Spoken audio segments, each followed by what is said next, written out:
প্রিয় মুক্তিকামী ছাত্র জনতা, আমরা দেখতে পাচ্ছি যে আমাদের এই অভ্যুত্থান এবং বিপ্লবের পরেই দেশে অরাজকতা নাশকতা করছে ফ্যাসিস্ট এবং তাদের দোসররা।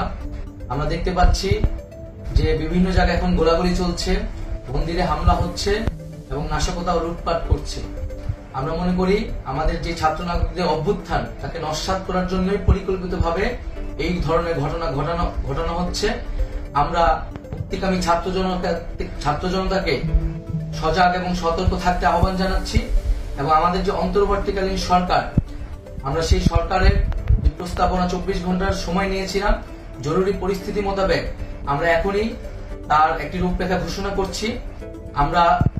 আমরা সিদ্ধান্ত নিয়েছি যে সর্বজন গ্রহণযোগ্য আন্তর্জাতিক খ্যাতিসম্পন্ন নোবেল পুরস্কার বিজয়ী ডক্টর মোহাম্মদ ইউনূসকে প্রধান উপদেষ্টা করে অন্তর্বর্তীকালীন সরকার গঠন করা হবে এবং ডক্টর মোহাম্মদ ইউনূসের সাথেও আমাদের কথা হয়েছে। তিনি ছাত্র জনতার আহ্বানে বাংলাদেশকে রক্ষা করতে এই গুরু দায়িত্ব নিতে সম্মত হয়েছে। আমরা সকালের মধ্যেই আমরা এই সরকার গঠনের প্রক্রিয়া দেখতে চাই। রাষ্ট্রপতির কাছে আহ্বান থাকবে যে দ্রুত সময়ের মধ্যে ডক্টর মোহাম্মদ ইউনূসকে প্রধান উপদেষ্টা করে অন্তর্বর্তীকালীন সরকার গঠন করা হোক এবং এই অন্তর্বর্তীকালীন সরকারের বাকি সদস্যদের নামও আমরা সকালের মধ্যে ঘোষণা করব।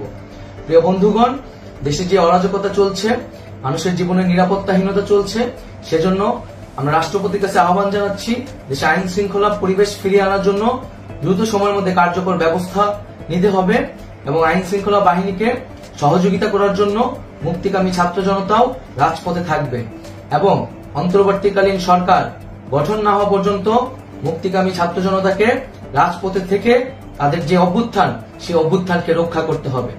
প্রিয় বন্ধুগণ, আমরা রক্ত দিয়েছি, শহীদ হয়েছি। আমাদের যে প্রতিশ্রুতি একটি নতুন বাংলাদেশ গঠন করার জন্য, সেটিকে আমাদের অবশ্যই বাস্তবায়ন করতে হবে এবং অবশ্যই ছাত্র জনতার প্রস্তাবিত সরকার বাদে কোনো ধরনের সরকার কিন্তু মেনে নেওয়া হবে না। আমরা বলেছি কোনো ধরনের সেনা শাসিত সরকার অথবা সেনা সমর্থিত সরকার অথবা এই ফ্যাসিস্টদের দোসরদের কোনো বি টিম সরকার কিন্তু আমরা মেনে নিব না। কোনো গণবিরোধী সরকারকে মেনে নেওয়া হবে না। ছাত্র জনতার অভ্যুত্থানকারী যে প্রস্তাবিত সরকার, অন্তর্বর্তীকালীন সরকার, যেটা আমরা সিদ্ধান্ত উপনীত হয়েছি ডক্টর মোহাম্মদ ইউনূসকে প্রধান উপদেষ্টা করে এই সরকার গঠন করা হবে, সেই সরকারকেই বাস্তবায়ন করতে হবে অবিলম্বে।